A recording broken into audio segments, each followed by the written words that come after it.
one in my face. Okay, so when we left this,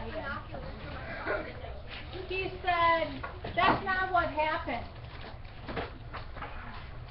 So he thought the coach was going to console him and say, no big, Javen. Say, you know, better luck next time, but that's not what happened. Yeah, so like he thought he was gonna be like nice to him and like you can do it and try it again. I thought, because it probably made the coach mad when he kept on pounding his glove and stomping him. Yeah.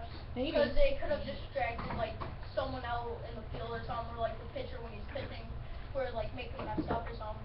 Okay. Hit the kids where they get like a face or something. So there's some sportsmanship going on here. Okay. All right. I thought I would make the big leagues. What he really did was glare angrily at me, and what he really said was, don't you ever do that again.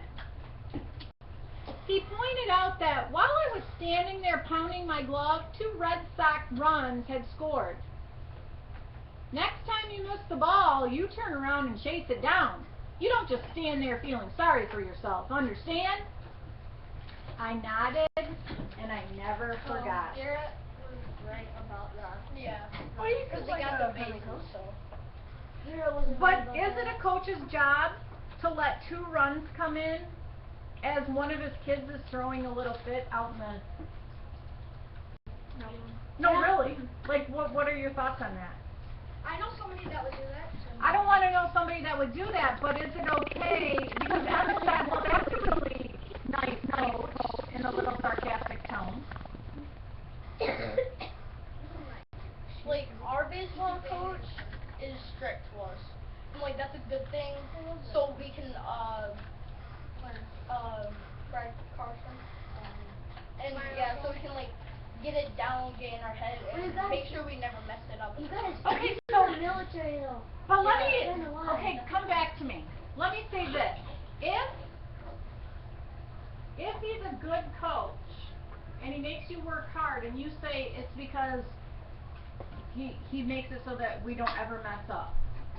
He helps us so that we don't ever mess up. Is it okay to mess up? Yeah. And Garrett, he's not really strict, it's just he pushes you behind. Yeah, I know. Let's come back to this. Is it okay to mess up?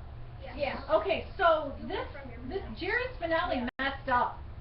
Big time. Yeah, just learn from your mistakes. Yeah, Jerry, why'd you mess up? Learn your mistakes. So because you messed up, do you stand there and throw a fit? Yeah. Nope. You can. You can, but is it a good choice? No. Do you know Ethan Van Answer? But I don't want to talk about any of the kids that are playing baseball with you. I know in your head you know somebody like this. Yeah, Jaden. I know you know somebody like this. So let me ask you this. Could you write about a time that happened? Could we stand on the shoulders of Jerry Spinelli and write about a time where we learned a lesson? Yeah, because I've had that happen to me, like that pitcher, like if I was like going strikes, I was doing good, and I'd like sometimes I would get like too happy or something, and I would just like throw one that's like a ball like way away or like hit him. Yeah. Okay, it happened a lot. Okay, so are you saying you could write a personal narrative similar to this? Okay, I could too. It may not have to do with baseball. It could have to do with Football. Nope, it could have to do My dad with taught me a lesson. horse showing. Mm-hmm. Okay, so like most of the kids in my class, I got better at sports simply by growing older. I went from being one of the worst players in Little League as an 11-year-old to making the All-Star team as a 12-year-old. The following year, I was the only 7th grader to start on the Stewart Junior High School team, at shortstop, of course. It mattered little that I was not very good at hitting a curveball, since most pitchers threw only fastballs. During the summer of junior high school, I played in a baseball league called Connie Mack Knee High for 13 to 15-year-olds. Before each game, one team would line up along the first baseline, the other team along third base. The umpire stood on the pitcher's mound, took off his cap, and read aloud the sportsmanship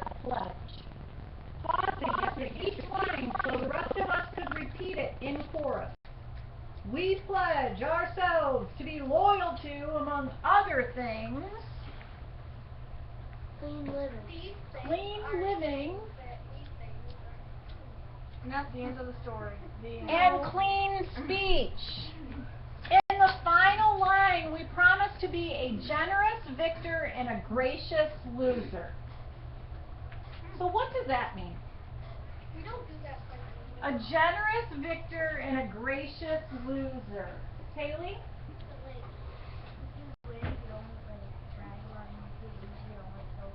Okay, so if you win, you don't brag about it. If you lose, you don't throw a fit. How many of you have ever bragged about winning? It was If you're not raising your hand, I'm lying. yeah. How many of you have when you lost? Thrown a fit when you lost. What? I got a little bit mad. Did you get a little bit mad? Hurry. No, but that's something you have to decide on your own. Okay, so I need you to come back to this. Terry, I need you to come back to this. Okay. In the knee-high summer of 1955, I had little chance to be a gracious loser. My team, Norristown Brick Company, swept through the local league undefeated, winning our games by an average score of 12-1. One score was 24-0. One team simply refused to show up. Our pitchers threw 4 no-hitters, 3 by Lee Holmes. Opposing batters could no more hit Bill Bergzgornia's fastball than spell his name. We were a powerhouse. We beat Hotshot 2-3 to gain the state playoff. 3 wins there put us into the title game.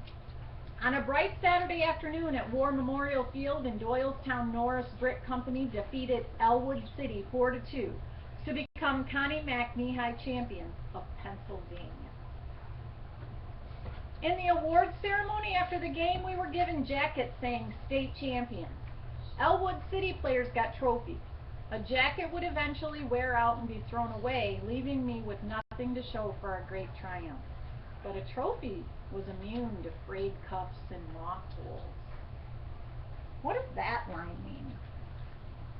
It would get like dusty and stuff. A trophy is immune to frayed cuffs and mothballs. So that means it's not like, so moths eat cloth and stuff like that, and so it would be lasting forever. Okay, so do you think that the trophy will last forever versus the coat? And what did he get? He got the coat. If you never it can't be as again easily destroyed after as you the set trophy. it might last forever. Oh no, the trophy can't be It'll easily last destroyed. forever. Yeah, that's Emma just said it. A trophy can't easily be destroyed, a coat can. And I'm not saying, well, if there was a fire. I'm just saying, what Jerry Spinelli is saying is, I really wanted that state championship, and it was the thing I got that I put most of my importance into, instead of the title. Adam?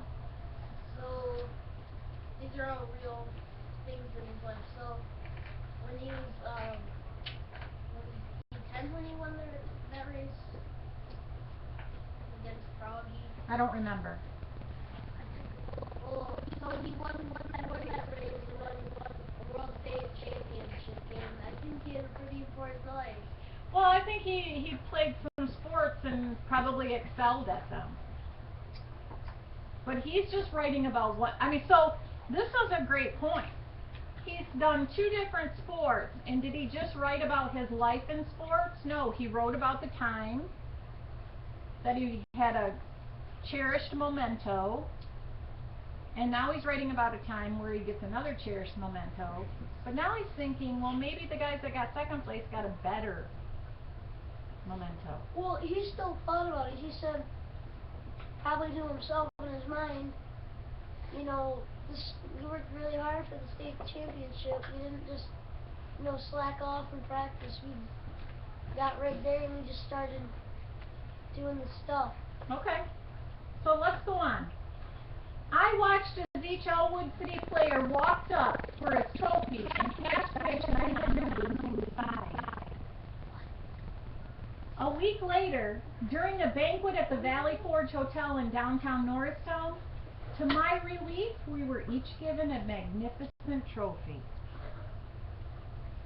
Chucking dust on a 4-base diamond was only part of the baseball life. There was this long list of Major League batting averages to pore over each Sunday in the Philadelphia Inquirer. There was the Baseball Encyclopedia, my first history book to study. Long before I knew the difference between Yorktown and Gettysburg, I knew Ty Cobb's lifetime batting average and Cy Young's total career pitching victories. Oh, snap. There were cards to flip. We bought Fleer's bubble gum just to get the baseball cards, and then we dueled. Flip one corner of the card between forefinger and middle finger and flip outward, frisbee-like, toward a wall. The kid whose card lands closest to the wall picks up the other card. The stacks of cards I won this way would be worth a fortune today if I'd kept them. There were baseballs to tape. Seldom in our Sandlot games did we have a ball with a real stitched horsehide cover still on it. Most often, the balls were covered in Dirt. Please say dirt. mud. It's dirt. Black utility tape. A white ball was a real treat. It meant that someone had sneaked into the medicine chest at home and used half a roll of first aid tape. There were hours to spend bouncing tennis balls off neighbors' brick walls, any wall but that of the mysterious barber across the street. For hours each week, I scooped up the rebounding grounders, practiced to be a great shortstop. Considering the thumping I gave those houses, it's a wonder I was never chased off. Maybe the behind the lines understood that in my mind I was not really standing on George Street, but in the brown dust of Connie Mack Stadium, out at shortstop, fielding hot shots off the bat of Willie Mays. And there was the glove.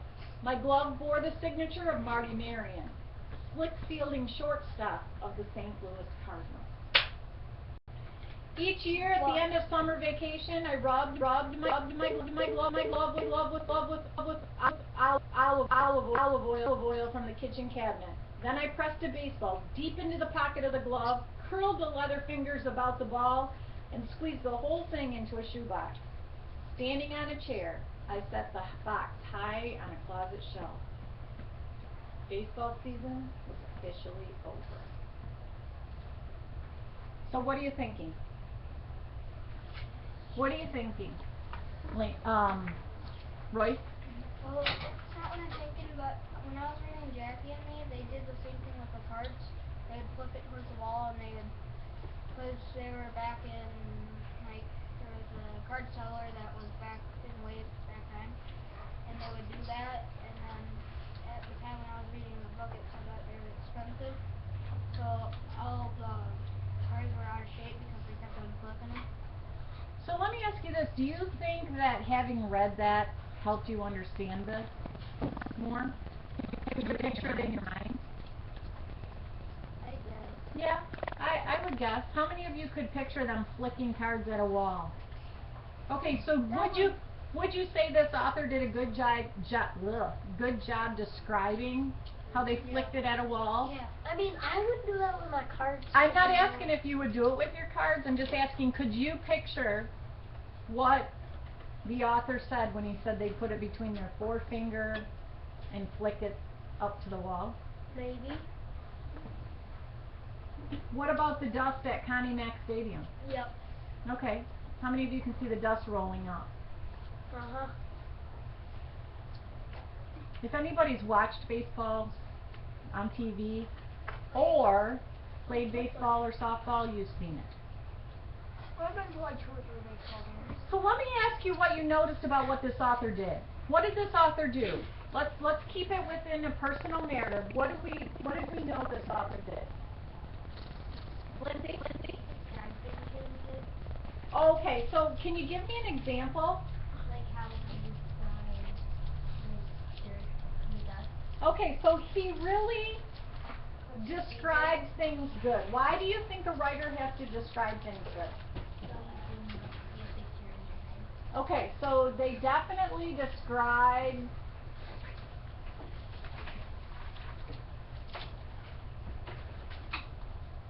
things to make a picture, and you would want to write this under your parts of a personal narrative. In the reader's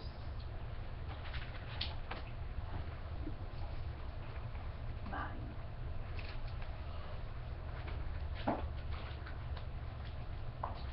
Jaden, you're going to want to write that in your notebook. So let's take one example about the dust billowing up from the bases. Where else is an example where this author did a good job at describing? Dakota? He did that describing the team uniform. Oh, the team uniform. Okay, they were the Green Sox. Did he just say they were the Green Sox? No, he talked about when he had to go pick up his uniform, and he described it. He didn't just say, he didn't make a list and say, I played on the Green Sox, we had green pants, white socks, green trim, gray shirt. He incorporated that into his story, but still described it. Alright, so what we're going to do right now is, I'm going to give you about 12 minutes to write. I just want you to write. You can write about anything you want. Nope, it has to stay in this notebook. So you can write about anything you want, or you can write about a special time. But we need to get that fluency of writing improved. And we need our writing stamina improved.